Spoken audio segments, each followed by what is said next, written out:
UK-based alt-rockers I Am Giant are returning to Australia shortly, so let's welcome them to the airwaves now on Australia's premier 24/7 rock metal radio station, AndrewHaug.com. The band's drummer, Mr. Shelton Woolright, is with us now. G'day, Shelton. How you doing? Hey, I'm good, man. How you doing? I'm really, really good. So I presume that you are looking forward to returning to some familiar territory in Australia, as I know you did spend quite some time in 2011 recording the debut record, The Horrifying Truth. Yeah, man, we're really looking forward to it. We spent a good few months in Sydney and in Melbourne working with Forrester, who did all the carnival stuff, and Duality Circus, Butterfly Effect. So really looking forward to getting back and seeing some of our friends over there and spending a bit of time. We really love Australia, so it's great to get back, you know.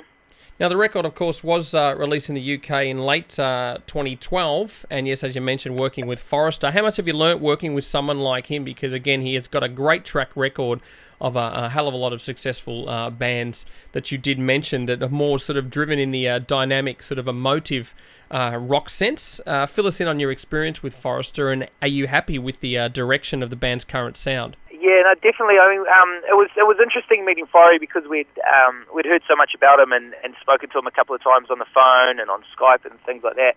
But actually meeting him and getting in the room with him, it took us maybe a good few days just to kind of understand each other.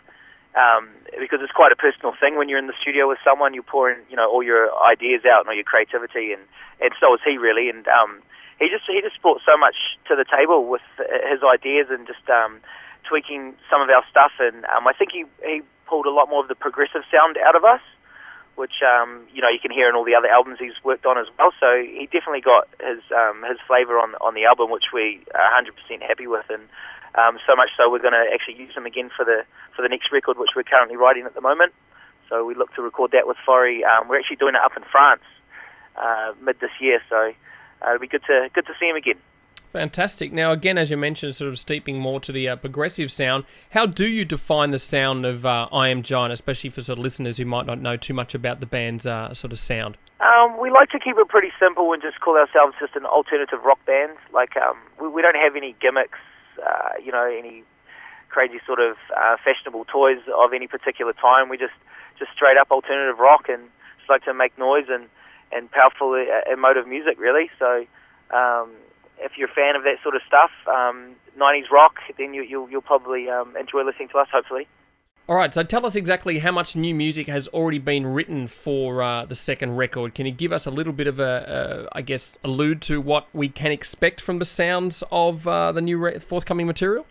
Yeah, I guess it's definitely a progression. Like our songwriting's matured a lot more. We've picked up a lot more tricks along the way, just from touring and jamming out at sound checks and getting time in studios all around the world wherever we can. But like right now, we're actually currently really focusing on nailing down the tracks. So we've actually picked all of the songs for the album, so we're just fine-tuning them. So we've probably written over half of the album, and there's just another half just to, we already know what songs they are, but maybe some of them are 50% finished, some of them are 80% finished, but we're just going to keep on fine-tuning, and if we write a couple more in between now and when we hit the studio, then that's a good thing, and we'll chuck them at Forry and see what ideas he can come up with as well. But in terms of the sound, how it's changed, it's kind of hard to tell when you're right in there. We haven't really shown too many people, so we're not too sure how far we have progressed, and if it's further from what we were doing or a totally different direction. But I mean, it's still big tunes with big melodies and some really aggressive riffs and stuff like that. So it's still very much I Am Giant, I'd like to think. But we're really happy in the direction we're going. But we're really looking forward to some feedback. So we might have to sneak up a couple of snippets on our Facebook page or something soon. So if you're interested in that, make sure you check it out. Now, tell us a bit about the idea behind the very interesting acoustic version of the Slipknot track, Duality. Whose idea was that? And, I mean, do you guys still sort of keep involved or at least interested in the sort of heavy music scene these days? More metal-driven, I'm talking about. Yeah, I mean, I came from more of a metal background with my last band, Blind Spot. So, I still listen to a lot of heavier stuff. But, being a musician, I guess it's good to listen to everything, and this band in particular, there's a lot of different flavours and different musical tastes. So we just wanted to do a spin on a heavy track and a great track at that, Slipknot's Duality. So we we just got asked by a radio station to do a cover, and the show was called Like a Vision.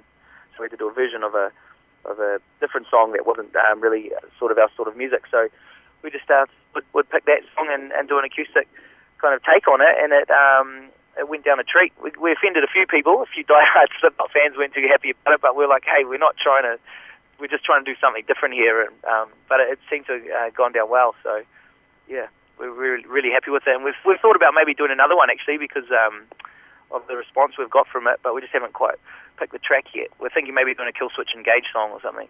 Well, let's talk about the tour dates. You are kicking off the I Am Giant Neon Sunrise Australian Tour on Thursday the 14th of February at the Ding Dong Lounge in Melbourne, Friday the 15th at the Good Good in Sydney, and then you're also finishing in Brisbane on Saturday the 16th of February, the X and Y Bar in Brisbane. A couple of last words to Australian fans and what they can expect from the up-and-coming tour.